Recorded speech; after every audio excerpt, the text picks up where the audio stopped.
إن الله اصطفى لكم الدين فلا تموتن إلا وأنتم مسلمون صدق الله العظيم۔ حضرت سامعین گرامی، عزیز بزرگوں اور دوستوں،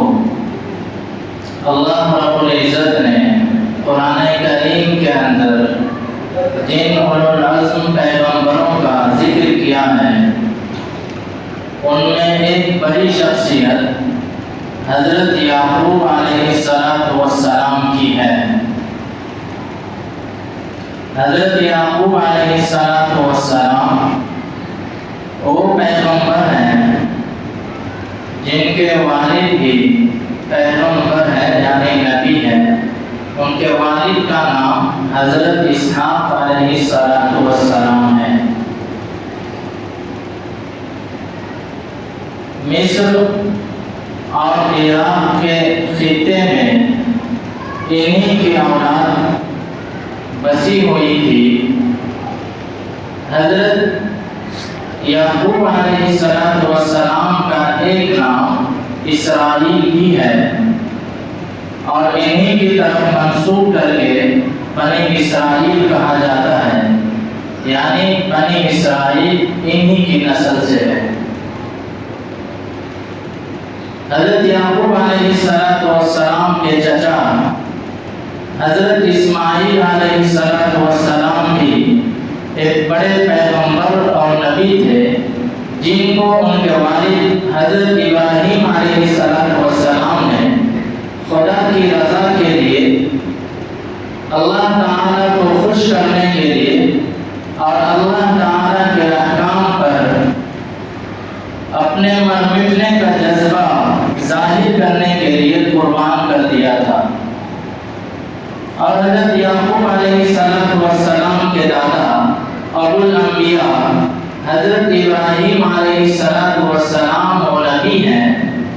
جنہوں نے خانہ کعبہ کی تجدید نو کی اور حج اور عمرہ کے اندر زیادہ تر احکام وہ ہیں جو حضرت ابراہیم علیہ السلام کی قربانیوں اور ان کے ایمان اور ان کی زندگی کے حالات کو تازہ کرتے ہیں۔ بہرحال آج دنیا کے اندر 3 بڑے مذاہب ہیں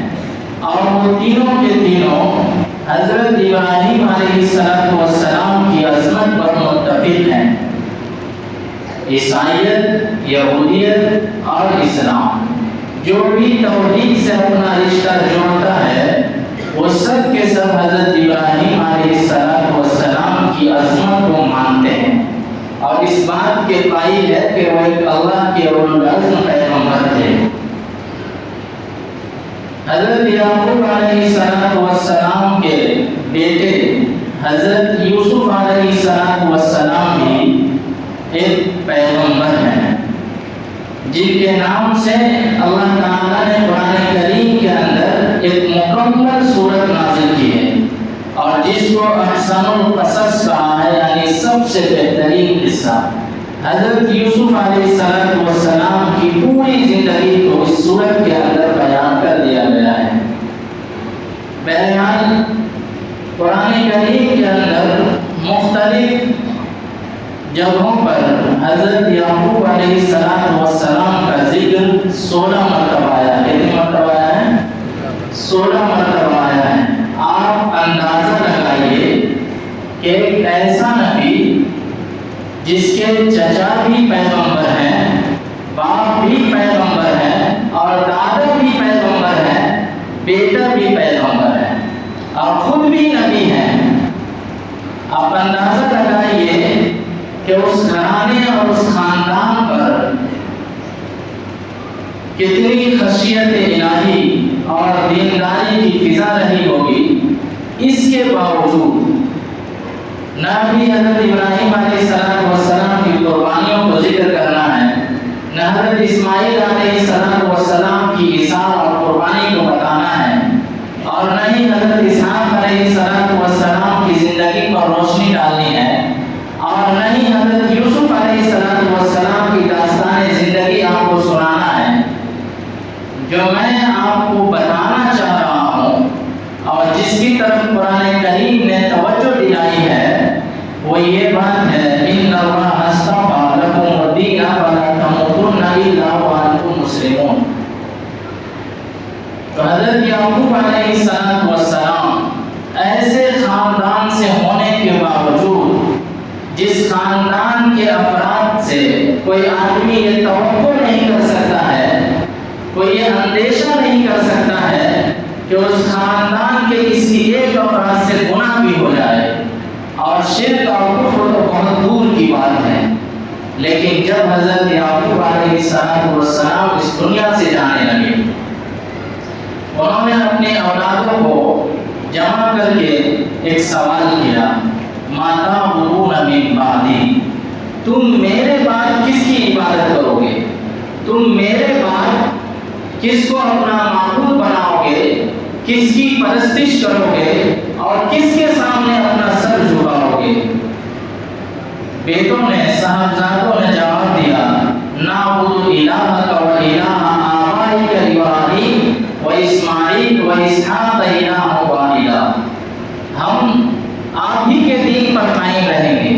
ہم آپ کے رب کی ہی عبادت کریں گے اور آپ کے باپ دادا ابراہیم، اسحاق اور اسماعیل کے دین پر قائم رہیں گے،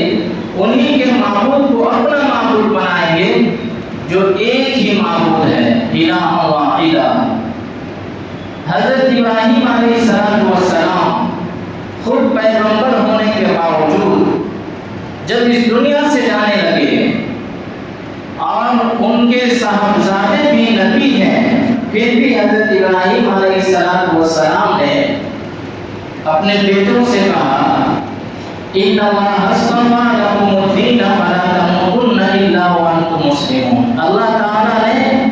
دین اسلام کو تمہارے لیے پسند کر لیا ہے، لہذا تمہیں اسلام ہی کی حالت میں موت آنی چاہیے۔ ایسا نہ ہو کہ میرے بعد تم دین سے پھر جانا، ایسا نہ ہو کہ تم دوسرے کے بہکاوے میں آ جانا، ایسا نہ ہو کہ تم گمراہی میں مبتلا ہو جانا۔ آپ اندازہ لگائیے کہ نبی ہیں، خاندان بھی انبیاء کرام کا ہے، پورا کا پورا خاندان نبوت کے نور سے منور ہے، اس کے باوجود یہ فکر اور یہ اندیشہ لاحق ہے کہ میرے بعد تم کسی اور دین پر تو نہیں چلے جاؤ گے، میرے بعد تم راہ راست سے بھٹک تو نہیں جاؤ گے۔ اب ان انبیاء کرام کی باتوں کی روشنی میں آپ اندازہ لگائیے، کیا ہم نے اپنے بچوں کا اور ان کے دینداری کا، ان کی پرہیزگاری کا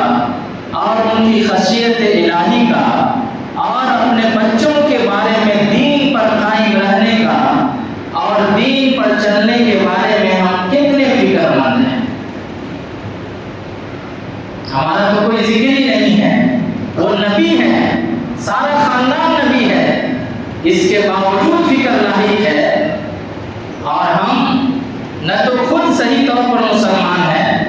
نہ سارے احکام پر خود چلتے ہیں، اس کے باوجود بھی ہمیں اپنی اولاد کے بارے میں کوئی فکر لاحق نہیں ہے، کوئی فکر مندی ہم ظاہر نہیں کرتے ہیں، اور صرف اتنی فکر ہے ہمیں اپنی اولاد کے بارے میں کہ بس اسے اچھا کھانا اور اچھا کپڑا دے دیں، اور بہت زیادہ اگر پیسے والا ہے تو ایک اچھا سا مکان بنا کر کے دے دیں، اس سے زیادہ اور کیا فکر ہوتی ہے؟ اور اگر تھوڑا زیادہ پیسہ ہے تو ایک اولاد کو ایک گاڑی دے دے گا، اور کیا دے گا؟ اور بہت زیادہ پیسے والا ہے تو ہر اولاد کے نام ایک پلاٹ کر دے گا، اس سے زیادہ اور کیا دے سکتا ہے؟ لیکن نبی علیہ السلام نے ارشاد فرمایا، باپ جو اپنی اولاد کو جو چیز بھی دیتا ہے اس میں سب سے بہترین چیز اگر کوئی ہے